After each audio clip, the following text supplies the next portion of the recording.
So that concludes my set of poems about places that I've been. I'm gonna try to do a couple poems that are really dear to my heart and I think are like, I don't know, they're kind of preachy. I don't really like preachy stuff, but I think it's things that I've like come to conclusions to in my life that I feel like kind of necessary to share with other people. I mean, because they were like life-changing moments. This poem I'm gonna do actually for Destiny. It's called Cab Rides in the Morning After. So I wrote this poem when I got back from Istanbul. I was in Istanbul this summer, which is beautiful. It's my favorite city, great place.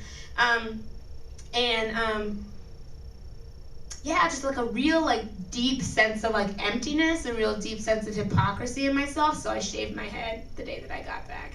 I used to have hair like down here, and then I just shaved it all off, and then I cried for days.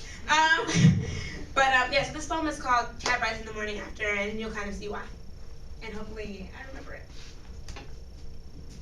I really hope I remember it. I really tried.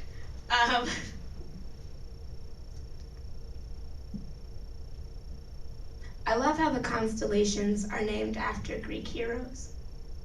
It reminds me that even the immortals have their vices too. I love how around 5 a.m. when all the lights dim, after the sexy ones have become middle-aged in their 12-hour lifespans, and the glitter fades more like sad stars than gold leaf. I love naked white sheets, how they work like paint thinner to remove last night's fresco after soaking in a tub of room temperature lovers. I love the cab rides you take back into yourself, away from the still beautiful people who are all elsewhere doing impossibly beautiful things. When you arrive home, you will greet the mirror like a criminal in a lineup with the good intentions, with all the good intentions buried far beneath the rap sheet. I plan to be a sinner tonight. Could have been something else, but looked way too good in my red dress to be anything Christian. I was talking to 3 different men in 5 different languages. I was twisting a blunt straw into page 47 of the Kama Sutra, and I was dancing in an attempt to melt the belts off every man in the room. But I heard the truth that night. A Turk speaking Spanish, didn't know me from Adam, said, "Tú crees en Dios, pero tú haces cosas malas." You believe in God, but you do bad things.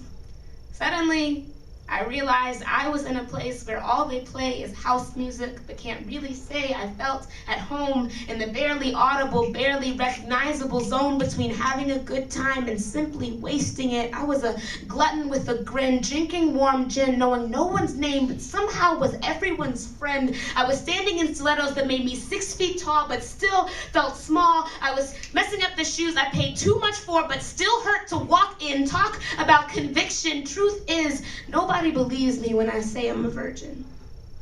Truth is, the Bible didn't see the inside of my face for a week while on vacation. Truth is, I'm not innocent.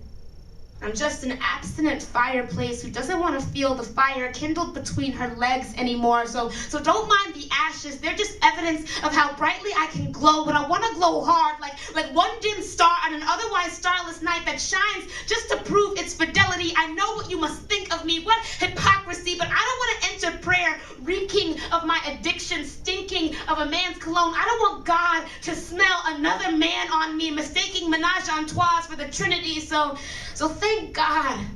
Thank God for the silence, for the dimness. Thank God for nights spent alone. Thank God for friends who know more than just your cup size, and for cab rides home, because tonight I'm gonna strip the spotlight.